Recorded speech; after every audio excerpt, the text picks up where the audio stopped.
it's me again on the EOS. So I've got another problem. I had a check engine light come on yesterday and I diagnosed the fault as a EGR valve. Now I've checked the internet, and when you check the internet for these things, it's quite common that this idler gear here is broken, normally at the metal, at the motor, and this plastic gear, it cracks over there and then it doesn't drive.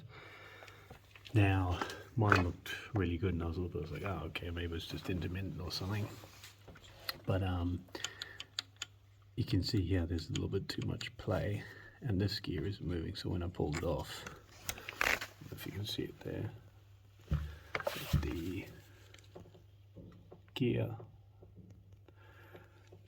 the quarter gear is actually broken. So it's a little bit annoying, because if this gear was, let's say, broken over there, because it's only a quarter gear, you could literally just take it, flip it 180 and whack it back in and your problem would be solved, because this gear never does a full rotation to just drive this quarter gear. But unfortunately, because that one's broken, there's nothing I can do. I can't even like put it in another position. It's just literally stuffed. So yeah, that's annoying. I guess it's a new one of those. Alright, it's Dan back with the EOS. Oh, I'm changing the EGR valve from my earlier video. I had a fault. There's a little gear in here. Well, there's two gears, and the quarter drive gear is broken. So this is the new one, but just a little heads up about replacing it. In VW's wisdom, they've used Allen keys that slot in these small holes, as you can see here. And then for some bloody reason, they've used a number 18 size bolt. Huge bastard.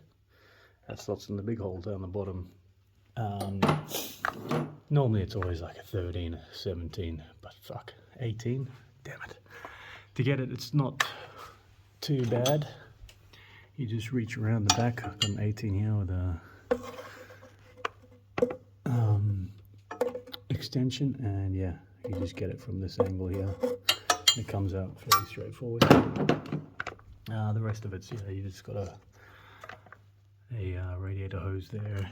You have the return hose, comes over here, and then you have your two exhaust, your input and your output, inlet and outlet exhaust. So yeah, it's a little bit shit to get to because you have to climb over the engine, but other than that, yeah, maybe half an hour remove it, half an hour to install it. Anyway, I'll come back to you when it's sorted. Here's another quick one. The kit that I got comes with some new exhaust gaskets. The problem is that you gotta bend these little tabs over like this. I'm not sure if you can see it. See the tabs there? Tabs I had to roll them over just with a screwdriver or a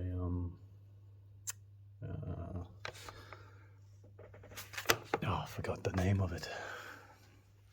I basically just use a screwdriver or some pliers. So yeah, you just put it over there like so, and then you bend the tabs over.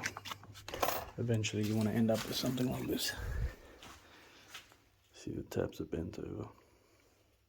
So that's the old one.